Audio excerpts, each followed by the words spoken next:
So out of 4 chapters, we have already completed 2 chapters, and now we are in the chapter number 3, and the name of that chapter is atoms and molecules. So first of all, we will see about what is an atom. So we have discussed about the things around us. So the things around us are called matter. First, we have seen about matter, and this matter is formed by element.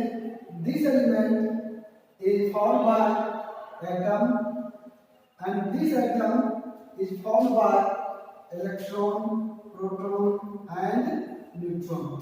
So we are going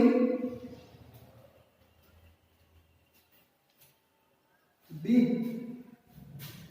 First we have seen about matter, then we have studied about elements, compound mixture, and then we are going to see about atom, and then we will see the structure of atom in chapter number 4 about electron, proton, and neutron, and how they are oriented or situated in an atom.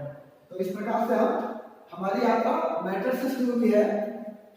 जितने भी चीजों को हम देख सकते हैं, अनुभव कर सकते हैं, या जिसमें मास और वॉल्यूम है उसको हमने मैटर कहा।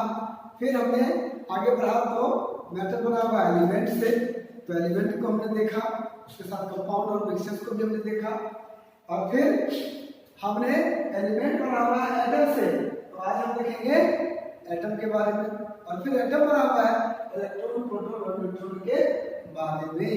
इलेक्ट्रॉन, प्रोटॉन, न्यूट्रॉन से उसके बारे में चैप्टर 4 में पढ़ेंगे। तो ये हो गया first, second, third, fourth, 4 chapter पढ़ना है। So we are in the chapter number 3, chapter number 3, atoms and molecules. So first of all we will see about an atom.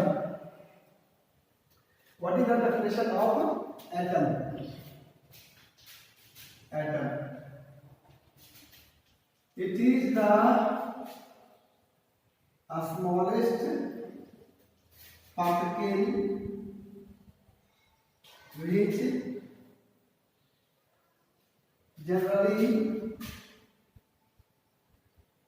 generally does not exist in free state but take part in chemical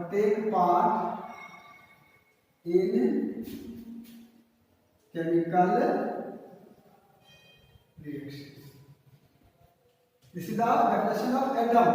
It is the smallest particle which generally does not exist in free state but take part in chemical reaction. मतलब यही atom ही है जो reaction में भाग लेता है। Example H atom, O atom, sodium atom, magnesium atom, etc.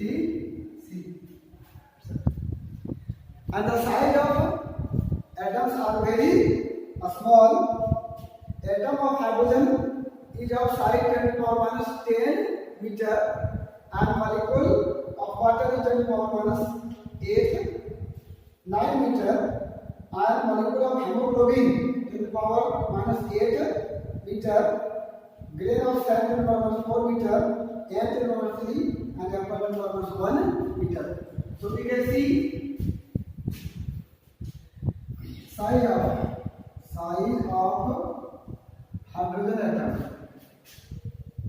hydrogen atom is 10 to the power minus 10 meter. Size of water molecules 10 to the power minus 9. Molecule of hemoglobin is your 10 to the power minus 8 grain of sand, बालू के जो महीन कण होते हैं, 10⁻⁻1 metre, and चींटी 10⁻⁻3 metre, Apple 10⁻⁻1 meter. So this is the comparatively the size of atom, molecule or molecule of hemoglobin, sand grain and an apple. So atoms are very small. They are of size 10⁻⁻10 meter. The size कितना होता है? 10⁻⁻10 meter. Means you can't see these atoms in by naked eyes. अब initially the atoms are represented by a symbol and it is given by, this is your oxygen atom,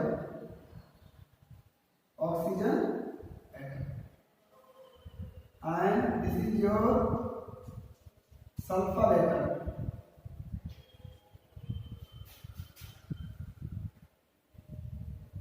this is your phosphorus atom,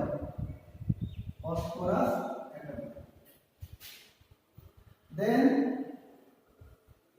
other atoms are carbon atom, this is your lead, this is your P. So these are the symbols of atoms. लेकिन अब हम इसे कैसे लिखते हैं atoms को, जो कि फर्स्ट चैप्टर में आपको बताया गया है।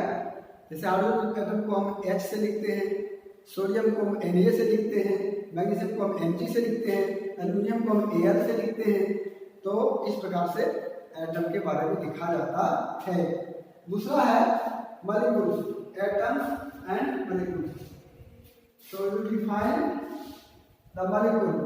So molecule is the smallest particle which exists in free state, just opposite, but does not take part in chemical reaction.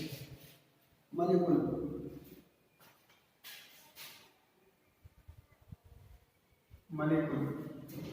It is the smallest particle which exists in free state,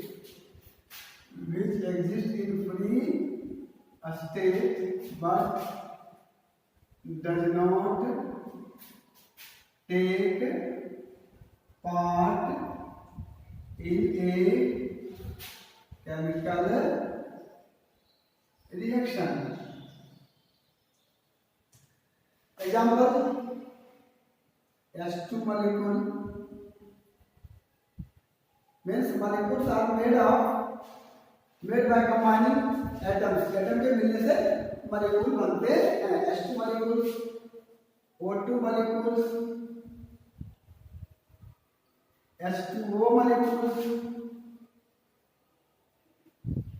So this molecule is made up of two kinds of atoms.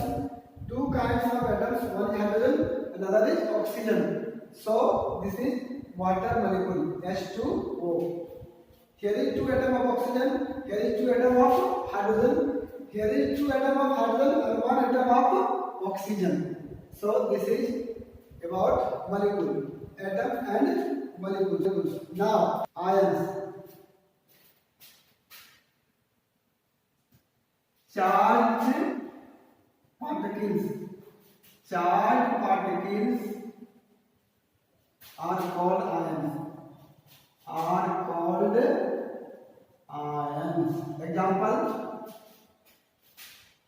sodium plus ion, chloride minus ion, carbonate ion, sulfate ion, ammonium ion, etc. This is sodium ion, chloride ion, carbonate ion, sulfate ion, ammonium ion. So there are so many ions. They are charged particles. इसमें charge होता है, या तो plus या तो minus. जबकि atom और molecule में कोई चार्ज नहीं होता है, they are electrically neutral atoms and molecules. So we have seen about atom, molecule and ions. Now we will see some fundamental laws of chemical combination. First is your law of conservation of mass. That means mass can neither be created nor destroyed. मास को ना हम बना सकते हैं और ना उसको नष्ट कर सकते हैं, ये हमारे मुद्दे की बात नहीं है। इसी को बोलते हैं law of conservation of mass. So this law is called law of conservation of mass. Mass can neither be created nor destroyed in a chemical reaction. कहीं भी केमिकल रिएक्शन होता है तो मास का ना तो निर्माण होता है और ना ही उसका विनाश होता है। मास जो है वो एक रूप से दूसरे रूप में कन्वर्ट होता है। ये जीवन का प्रकृति का लाभ है कि कोई भी चीज नष्ट नहीं होता है। जैसे दुनिया में एनर्जी के बारे में जानते हैं कि एनर्जी के नेदर बी क्रिएटेड और डिस्ट्रॉयड। एनर्जी को ना तो कोई बना सकता है न उसको नष्ट कर सकता है, केवल क्या होता है एक फॉर्म से दूसरे फॉर्म में रूपांतरित हो जाता है, बदल जाता है।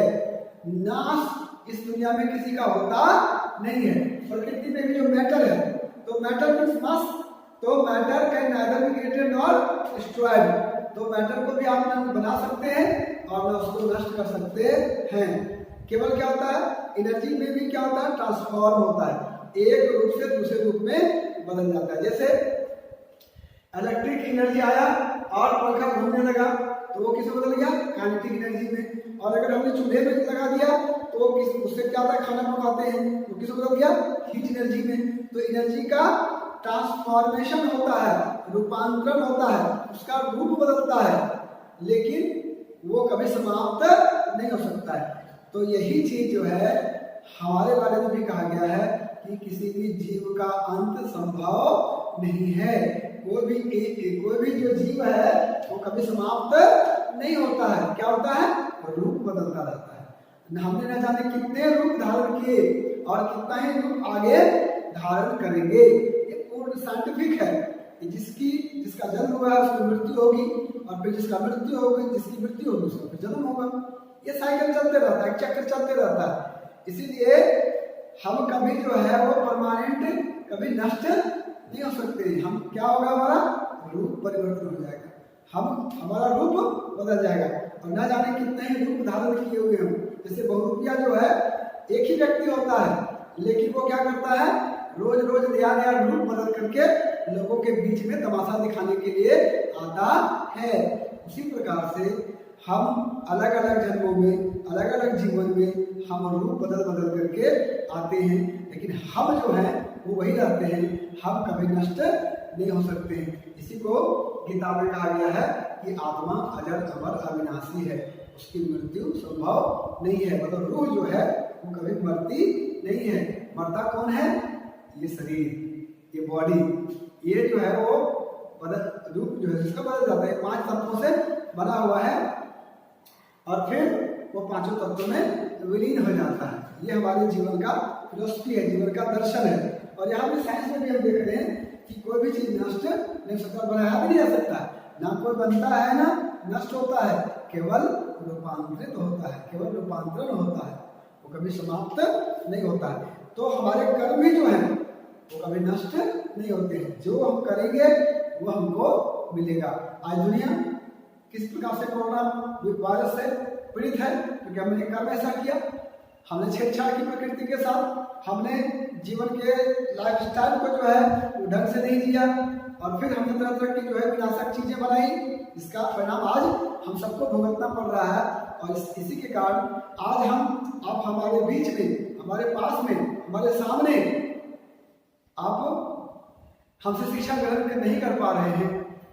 2 तरह की बातें होती हैं, एक गंगा में स्नान करना और एक गंगा को पिक्चर में देखना, तस्वीरों में देखना, टीवी पे देखना, दोनों फर्क होता है। तो एक जब हमारे सामने में बैठ करके आप अभी शिक्षा ग्रहण कर सकते थे, एक वो अवस्था है। और दूसरी ये अवस्था है कि रोज मैं आपको अलग अलग चैप्टर्स के बारे में बता करके, लिख करके और फिर आपके पास वीडियो के माध्यम से भेज रहा हूँ।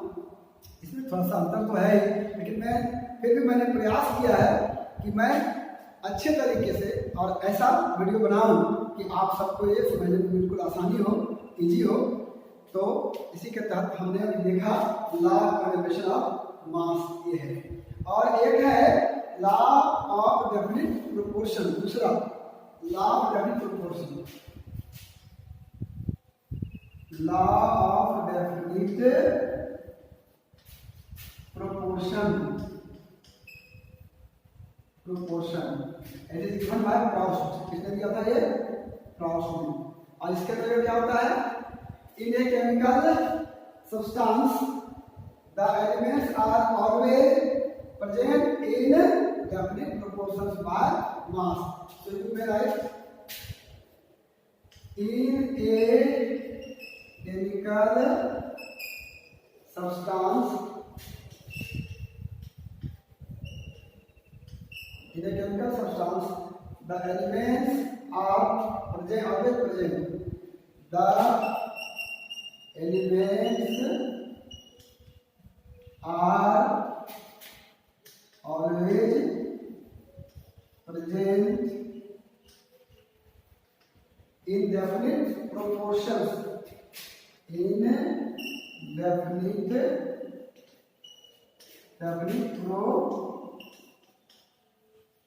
proportions by mass. This is called law of definite proportion. So there are two laws of chemical reaction. First is law of conservation of mass, मतलब मास तो ऐसे कभी बदलेगा नहीं, ये बढ़ेगा ना घटेगा, इधर हमेशा क्या रहेगा? सेम रहेगा, समान रहेगा इन केमिकल रिएक्शन। और यहाँ पे क्या होता है? In chemical substance the elements are always present in definite proportions by mass. Definite proportion में अनुपात में जो होता है, तो क्या होता है? एलिमेंट्स का तत्व का जो अनुपात होता है किसी भी केमिकल सब्सटेंस में, वो क्या होता है? डेफिनिट होता है। जैसे H2O वाटर में 2 भाग अगर हाइड्रोजन है तो 1 भाग ऑक्सीजन है, वह जल जो है कहीं का भी हो, चाहे डिस्टिल वाटर हो, चाहे कुएं का वाटर हो, चाहे वो तालाब का पानी हो, चाहे वो समुद्र का पानी हो, चाहे वो वर्षा का पानी हो या झील का पानी हो, कहीं का भी वाटर हो या आइस हो, उसमें हाइड्रोजन ऑक्साइड का जो अनुपात है, जो रेशियो है मास के हिसाब से, वॉल्यूम के हिसाब से, वो हमेशा क्या होगा? डेफिनिट होगा। क्योंकि मास के हिसाब से कितना हो जाएगा? 1:8। उसको बाद में देखेंगे, उसका कभी मास वगैरह निकालने सीखेंगे उसमें। तो ये था हमारा atom, molecule, ion, law of conservation of mass, law of definite proportion. अब हमारे यहाँ एक फिलोसफर हुए, एक दार्शनिक जिसको हम बोलते थे, जिसको हम संत बोलते थे, जिसको हम ऋषि कहा करते थे, महर्षि कणाद। उन्होंने कहा क्या कि जब हम किसी भी सब्सटेंस को डिवाइड करते हैं तो एक ऐसी स्थिति आती है जिससे आगे हम उसको डिवाइड नहीं कर सकते हैं। कोई मैटर है, कोई सब्सटेंस है, कोई पदार्थ है, उसको डिवाइड करते जाएंगे तो एक सिचुएशन ऐसा आएगा जिसके आगे जो है डिवीजन संभव नहीं है। और उसी प्रकार से और भी बहुत सारे आए, फिलोसफर आए, जैसे अदर कंट्रीज के फिलोसफर आए। उन्होंने कहा देखिए इसका जो है एक मतलब वैज्ञानिक पक्ष वो नहीं दे पाए, और महर्षि कणाद जो है वो इतने अप्रग्रही थे। मतलब अप्रग्रह का मतलब कोई भी चीज को जमा करके नहीं रखना, जो भी अपने पास सामर्थ्य है उसको लोगों के कल्याण में लगाना। तो महर्षि कणाद इसलिए उनका नाम पड़ा था क्योंकि जो खेतों में जो धान के कण होते थे वो जो छूट जाता था काटने के बाद में, उसको वो ला करके उससे वो भोजन अपना किया करते थे। इतने परिग्रही हुआ करते थे, मतलब उनको किसी भी चीज से कोई मतलब नहीं था कि संसार की वस्तुओं को इकट्ठा करके रखें, जमा करके रखें, कल मेरा क्या होगा, कल हम क्या खाएंगे, इनकी चिंता नहीं होती थी। वो कण को जहाँ तहाँ से बीज करके लाते थे और उसी से अपना गुजर यापन करते थे, और बाकी जो भी जीवन का था वो सब कुछ समाज कल्याण में लगाते थे। ऐसे ऋषि, ऐसे महर्षि, ऐसे पुण्यात्मा हमारे देश में हुए हैं। इसीलिए क्योंकि उनका जीवन कण से व्यतीत होता था, इसलिए इनका नाम था महर्षि Kanada.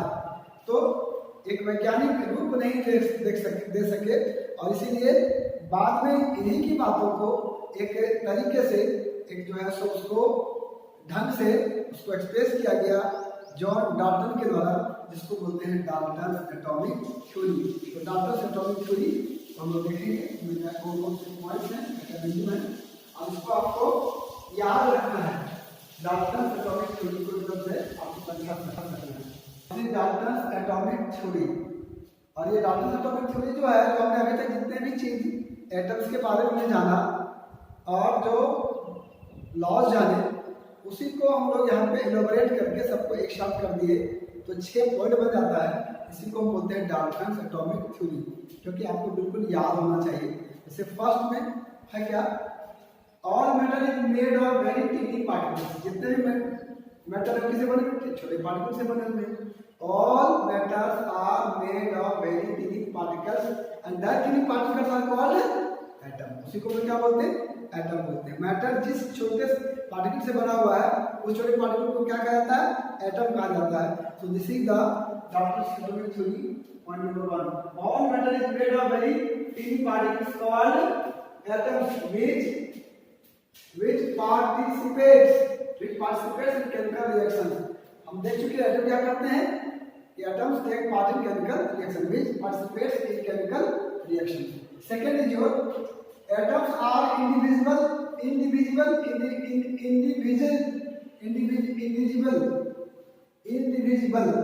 particles which can neither be created nor destroyed in a chemical reaction।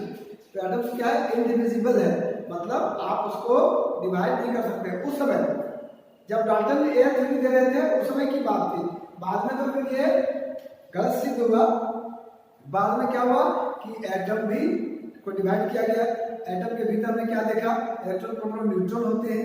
लेकिन जितना नॉलेज था डाल्टन के पास में, उसमें उनका मानना था क्या, कि एटम्स आर इनडिविजिबल, मतलब ये क्या है, इनको फिर से खंडित नहीं किया जा सकता है, आप ज्यादा तोड़ नहीं सकते हैं। And neither be created nor destroyed in a chemical reaction. ये क्या हो गया, law of conservation of mass का ही रूप है। Second, third, atoms of a given elements are identical in mass and chemical property. मतलब एक एलिमेंट के जितने भी एटम्स होंगे वो सारे के सारे क्या होंगे, मास में और केमिकल प्रॉपर्टी में एक जैसे होंगे। जैसे कार्बन के जो एटम होंगे, ये उनका कहना था, बाद में फिर वो गलत सिद्ध हुआ, आगे हम देखेंगे।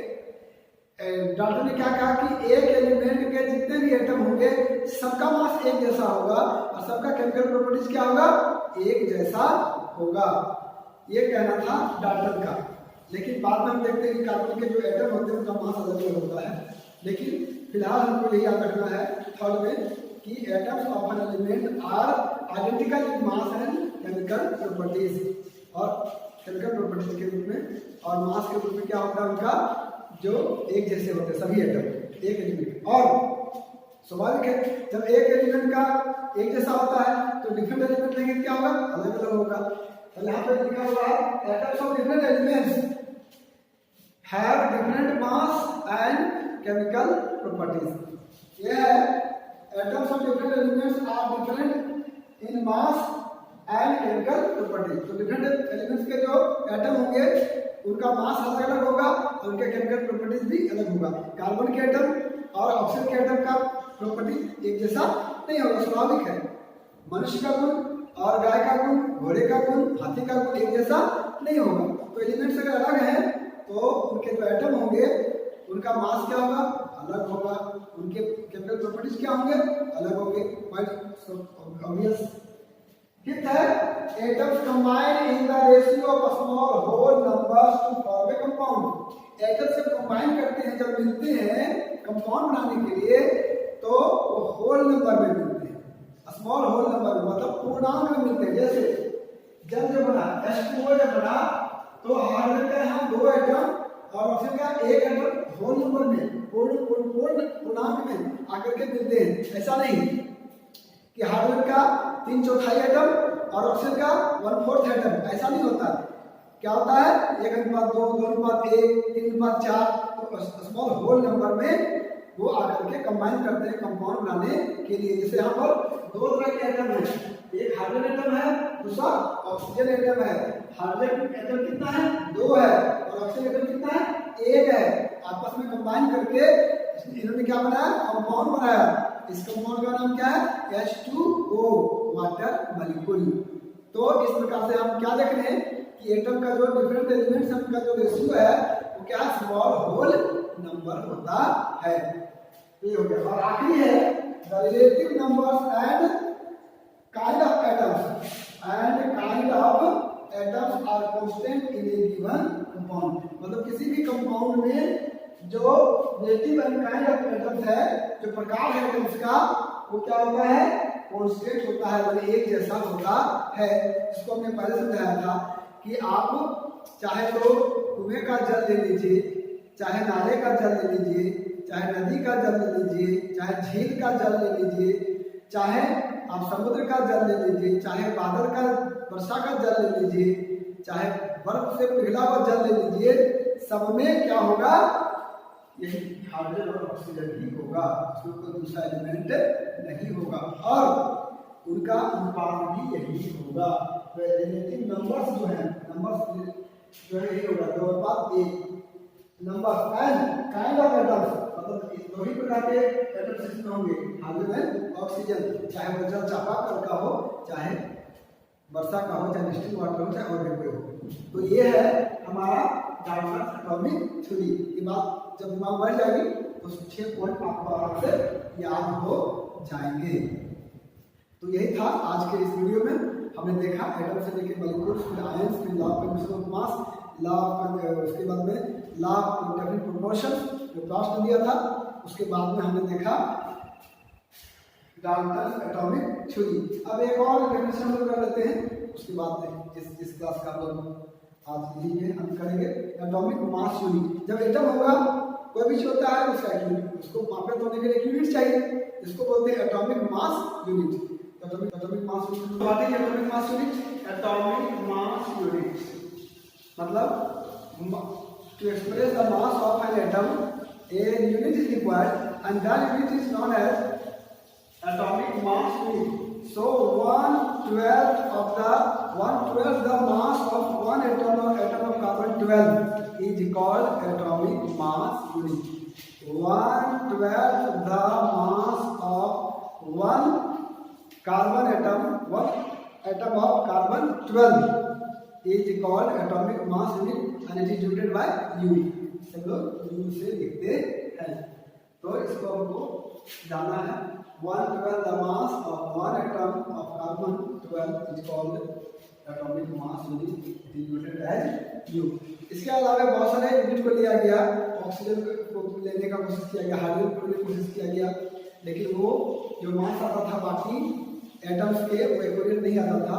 तो अभी जो परसेंट है, अभी जो लेते हैं वो यही देखते हैं। कार्बन 12 का जो है वन एटम का जो मास का 1/12वां भाग है, उसी को हम लोग एटॉमिक मास यूनिट कहते हैं। तो इतना आप सबको दिमाग में रखा लेना है और इसको लगभग तो आपको याद हो जाएगा सुनते सुनते।